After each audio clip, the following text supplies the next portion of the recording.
আজকের পর্বে পরম তপস্বী কশ্যপ নন্দন ঋষ্যশৃঙ্গ মৃগীর গর্ভ থেকে কীভাবে জন্ম নিলেন এবং তার চরিত্র আজকে আপনাদের পড়ে শোনাব।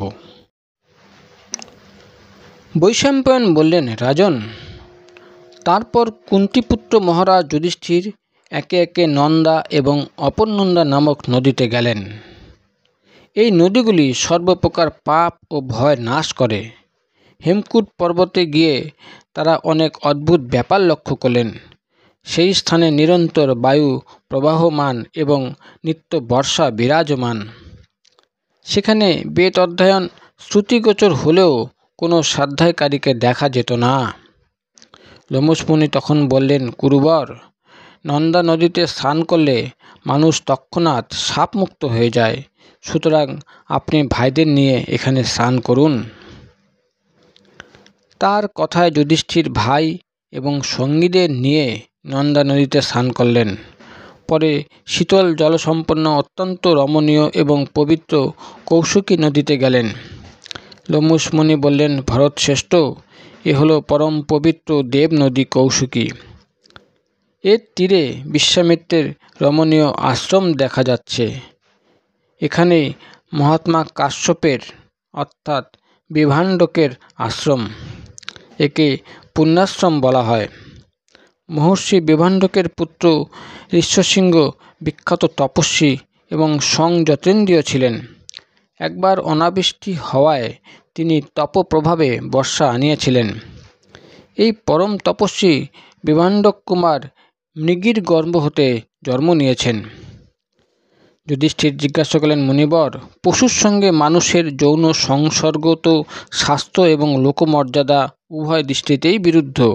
তাহলে পরম তপস্বী কাশ্যপ নন্দন ঋষ্যশৃঙ্গ মৃগীর গর্ভ থেকে কিভাবে জন্ম নিলেন? আর অনাবৃষ্টি হওয়ায় ওই বালকের ভয়ে বৃত্তাসুর বধকারী ইন্দ্র কিভাবে বাড়িপাত ঘটালেন? লোমশ মুনি বললেন, রাজন, ব্রহ্মর্ষি বিভাণ্ডক অত্যন্ত সাধু স্বভাব এবং প্রজাপতির ন্যায় তেজস্বী ছিলেন। তার বীর্য অমোঘ ছিল এবং তপস্যার প্রভাবে অন্তঃকরণও শুদ্ধ ছিল।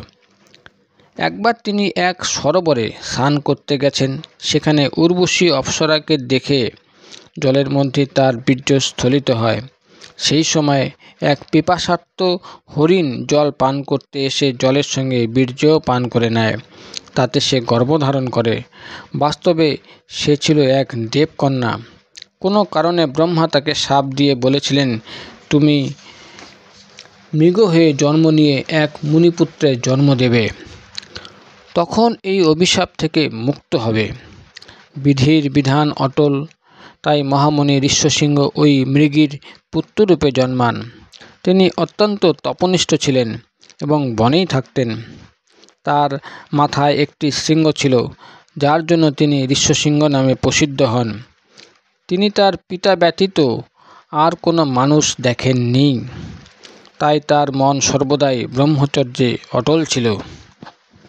সেই সময় অঙ্গদেশে মহারাজ দশরথের বন্ধু লোমপাদ রাজত্ব করতেন। এরূপ শোনা যায় যে তিনি কোনো এক ব্রাহ্মণকে কিছু দেওয়ার অঙ্গীকার করে পরে তাকে হতাশ করেন।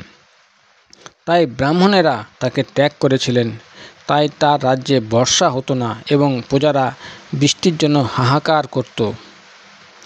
তখন তিনি তপস্বী এবং মনস্বী ব্রাহ্মণদের জিজ্ঞাসা করলেন, হে ভূদেবগণ, বৃষ্টি কি করে হবে? তার কোনো উপায় বলুন। তারা সকলে যে যার মত প্রকাশ করতে লাগলেন। তাদের মধ্যে এক মুনিশ্রেষ্ঠ বললেন, রাজন, ব্রাহ্মণেরা আপনার উপর কুপিত হয়েছেন। আপনি তার প্রায়শ্চিত্ত করুন। ঋষ্যশৃঙ্গ নামে এক মুনিকুমার আছেন। তিনি বনে থাকেন, অত্যন্ত শুদ্ধ ও সরল। নারী জাতির সম্পর্কে তার কোনো জ্ঞান নেই। তাকে আপনি এখানে আমন্ত্রণ করুন। তিনি এলেই এখানে বৃষ্টি হবে। এই কথা শুনে রাজা লোমপাদ ব্রাহ্মণদের কাছে গিয়ে তার অপরাধের প্রায়শ্চিত্ত করালেন। তারা প্রসন্ন হলে তিনি মন্ত্রীদের ডেকে ঋষ্যশৃঙ্গকে নিয়ে আসার বিষয়ে পরামর্শ করলেন। তাদের সঙ্গে পরামর্শ করে তিনি রাজ্যের প্রধান প্রধান বার বনিতাদের ডাকালেন। এবং তাদের বললেন, তোমরা কোনোভাবে মোহ উৎপন্ন করে এবং তোমাদের প্রতি বিশ্বাস এনে মুনিকুমার ঋষ্যশৃঙ্গকে আমার রাজ্যে নিয়ে এসো। তাদের মধ্যে এক বৃদ্ধা বারবনিতা বলল, রাজন, আমি তপোধন ঋষ্যশৃঙ্গকে আনার চেষ্টা করব, কিন্তু আমার যেসব ভোগ্য সামগ্রীর প্রয়োজন আপনি তা দেওয়ার ব্যবস্থা করুন। রাজার আদেশ পেয়ে বৃদ্ধা কৌশলে নৌকার ভিতর একটি আশ্রম তৈরি করালো। আশ্রমটি নানা প্রকার ফল এবং ফুল দিয়ে বৃক্ষের মতো করে সাজালো। সেই নৌকাশ্রম অতি সুন্দর এবং লোভনীয় ছিল। সেটি বিভাণ্ডক মুনির আশ্রমের কিছু দূরে বেঁধে গুপ্তচর দিয়ে খবর নিল যে মুনিবর কখন আশ্রম ছেড়ে বাইরে যান। তারপর বিভাণ্ডক মুনির অনুপস্থিতির সুযোগে বারবনিতা নিজ কন্যাকে সব কিছু শিখে ঋষ্যশৃঙ্গ মুনির কাছে পাঠালো।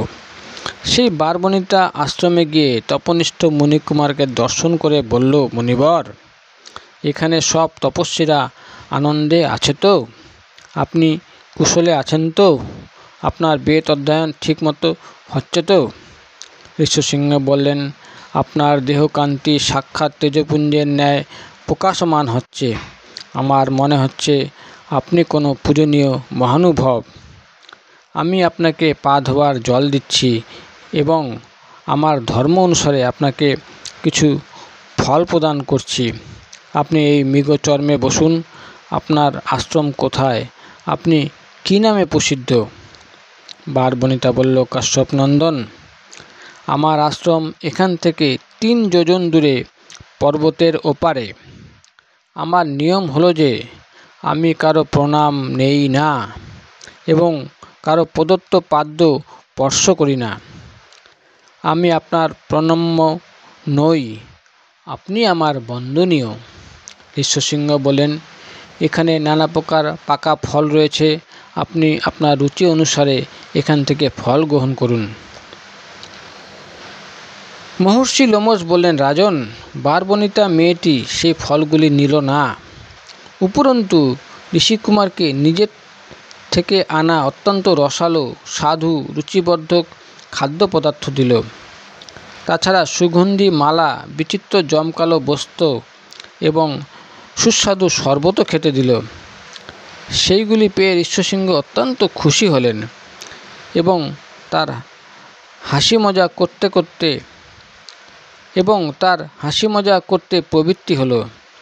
এইভাবে তার মনে বিকার অঙ্কুরিত হতে দেখে সেই বারবনিতা তাকে নানাভাবে প্রলোভিত করতে লাগল। কয়েকবার বারবনিতা তাকে আলিঙ্গন করল এবং কটাক্ষ করে অগ্নিহোত্রের বাহানা করে সেখান থেকে চলে গেল। কিছুক্ষণ পরে আশ্রমে কশ্যপনন্দন বিভাণ্ডক মুনি এলেন। তিনি এসে দেখলেন ঋষ্যশৃঙ্গ একলা এক মনে বসে আছেন। তার মানসিক স্থিতি একেবারে বিপরীত। তিনি অপর দিকে তাকিয়ে বারংবার দীর্ঘ নিঃশ্বাস ফেলছেন। তার এই দশা দেখে ঋষিকুমার বললেন, পুত্র, আজ সন্ধ্যায় অগ্নিহোত্রের জন্য তুমি সমিধ ঠিক করে রাখনি? আজ কি তুমি অগ্নিহোত্র থেকে নিবৃত্ত হয়েছ? আজ তোমাকে তো অন্য দিনের মতো প্রসন্ন দেখাচ্ছে না। তোমাকে অত্যন্ত চিন্তাকাতর, হতজ্ঞান ও দীন বলে মনে হচ্ছে। আজ কেউ কি এখানে এসেছিল? ঋষ্যশৃঙ্গ বলেন, পিতা, এই আশ্রমে এক জটাধারী ব্রহ্মচারী এসেছিল। তার গাত্রবর্ণ স্বর্ণের ন্যায় উজ্জ্বল, কমলের ন্যায় বিশাল নয়ন, সূর্যের ন্যায় তেজস্বী ও রূপবান। তার মাথায় লম্বা কালো সুগন্ধিত জটা, তাতে সুন্দর মালা দিয়ে সাজানো। আকাশের বিদ্যুতের মতো তার সোনার গলার হার চমক দিচ্ছে। গলার নিচে 2টি সুন্দর মনোহর মাংসপিণ্ড। তার চলার সময় সুন্দর আওয়াজ হয়। হাতে আমার মতো রুদ্রাক্ষের মালার স্থানে স্বর্ণমণ্ডিত গহনা। তার কথা শুনে আমার হৃদয়ে আনন্দের লহর উঠতে লাগলো। কোকিলের মতো তার অতি সুরেলা কণ্ঠস্বর, তা শুনে আমার হৃদয় আনন্দে ভরে ওঠে। সেই মুনিকুমার যেন এক দেবপুত্র। তাকে দেখে তার প্রতি আমার মনে অত্যন্ত প্রীতি ও আসক্তি জন্ম নিয়েছে। সে আমাকে নতুন নতুন ফল এনে দিয়েছে। এখানে যেসব ফল আছে সেগুলির কোনো ফলই ওর ফলের মতো সুস্বাদু এবং রসালো নয়। সেই রূপবান মুনিকুমার আমাকে অত্যন্ত সাধু জল পান করতে দিয়েছিল। সেই জল পান করতেই আমার আনন্দ অনুভূত হচ্ছে। পৃথিবী যেন ঘুরছে বলে মনে হচ্ছে। এই যে বিচিত্র সুগন্ধ পুষ্প এখানে পড়ে রয়েছে, এটি তার বস্ত্র থেকেই পড়েছে। তপস্যা দীপ্ত মুনিকুমার এখন তার আশ্রমে চলে গেছে। সে চলে যেতে আমি হতজ্ঞান হয়ে পড়ি। আমার দেহে জ্বালাবোধ হতে থাকে। আমার মনে ইচ্ছা হচ্ছে এখনই তার কাছে যাই এবং সর্বদা তাকে আমার সঙ্গে রাখি। বিভাণ্ডক বললেন, পুত্র, ওরা রাক্ষস। ওরা অরূপ, বিচিত্র এবং দর্শনীয় রূপেই বিচরণ করেন। ওরা অত্যন্ত পরাক্রমশালী আর সুন্দর সুন্দর রূপ ধারণ করে তপস্যায় বিঘ্ন প্রদানের উদ্দেশ্যে বিচরণ করে থাকে। যেসব জিতেন্দ্রীয় মুনি উত্তম লোকে যাওয়ার ইচ্ছা পোষণ করেন, তারা এদের মায়াতে দৃষ্টিপাত করেন না। এরা অত্যন্ত পাপী। তপস্বীদের তপস্যায় বিঘ্ন ঘটিয়েই এরা সুখ পায়। তপস্বীদের ওদের দিকে তাকিয়ে দেখাও উচিত নয়। পুত্র, তুমি যে সাধু জল পান করেছ তা দুষ্ট লোকেরা পান করে এবং তারাই রং বেরঙের মালা পরে। এসব জিনিস মুনিদের জন্য নয়। ওরা রাক্ষস বলে বিভাণ্ডক মুনি পুত্রকে আটকালেন আর নিজে সেই বারবনিতাকে খুঁজতে লাগলেন। 3 দিন ধরে খুঁজেও তাকে না পেয়ে তিনি আশ্রমে ফিরে এলেন। তারপর শ্রৌতবিধি অনুসারে বিভাণ্ডক মুনি যখন আবার ফল আহরণে গেলেন, তখন সেই বারবনিতা ঋষ্যশৃঙ্গকে মোহিত করার জন্য আবার এলো। তাকে দেখে ঋষ্যশৃঙ্গ অত্যন্ত আনন্দিত হলেন।